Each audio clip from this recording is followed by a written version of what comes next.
श्रीराम समर्थ.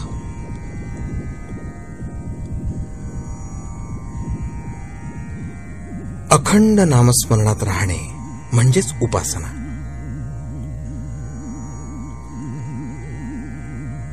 देवाच्या आड काय बरं येत असते? आपल्याला देवाची प्राप्ती होत नाही याला वास्तविक आपणच कारण असतो. आपण लोकांना त्याबद्दल दोष देत असतो, पण इतर लोक त्याच्या आड येत नसून आपण स्वतःच आड येत असतो हे थोडा विचार केला असताना समजून येईल. ज्याला आपले म्हणायला पाहिजे होते त्याला आपले न म्हणता आपण दुसऱ्या कोणाला तरी आपले म्हणत असतो. आपला मुलगा, बायको, भाऊ या सर्वांना आपले म्हणत असतो. हे सर्वजण काही मर्यादेपर्यंत आपले असतात, परंतु देवाला जर आपण आपले म्हटले तर तो सदा सर्व काळ आपलाच असतो आणि आपल्याला तो मदत करायला तयार असतो. तुम्हा सर्वांना द्रौपदीची गोष्ट माहीत आहे ना? आपले भ्रतार आपले रक्षण करतील असे तिला वाटत होते, परंतु त्या कोणाकडून काही होणे शक्य नाही असे तिला दिसले तेव्हा तिने अनन्यतेने श्रीकृष्णाचा धावा केला आणि तेव्हाच श्रीकृष्ण तिच्याकरता धावून आले. म्हणजे काय की आपण ज्याला आपले म्हणत असतो ते खरे आपले नसतात. आपण परमात्म्याला आपले म्हणावे. मी त्याचा आहे अशी सदा सर्व काळ आठवण ठेवावी आणि जे जे घडत असते ते ते सर्व त्याच्याच इच्छेने होत असते ही भावना ठेवावी. अशी भावना होण्याकरता आपण त्याची उपासना करायला पाहिजे.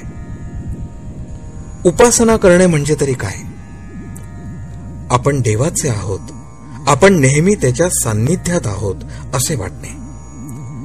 असे वाटण्याकरता त्याच्या नामस्मरणात राहणे जरूर आहे. आपण त्याच्या नामस्मरणात राहिलो म्हणजे तो सदा सर्व काळ आपल्या जवळ राहतो.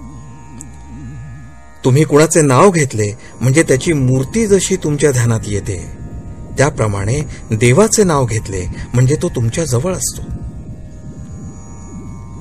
देव कसा आहे हे विचारले तर कसे सांगता येईल? तो नामात आहे हे प्रत्यक्ष श्रीकृष्णांनीच सांगितले.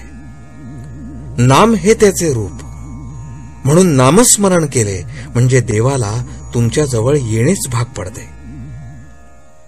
हे नामस्मरण कसे करावे?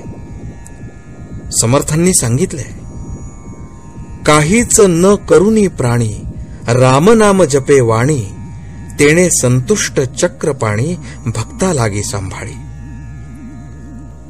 आपण नाम घेताना काहीच करत नाही का? आपण त्यावेळी संसाराची काळजी करत असतोच.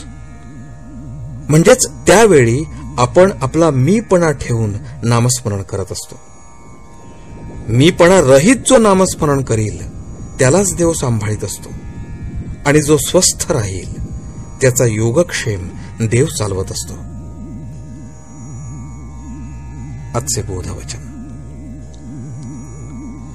आपण कोणाचे तरी होऊन राहावे, गुरुचे तरी किंवा देवाचे तरी.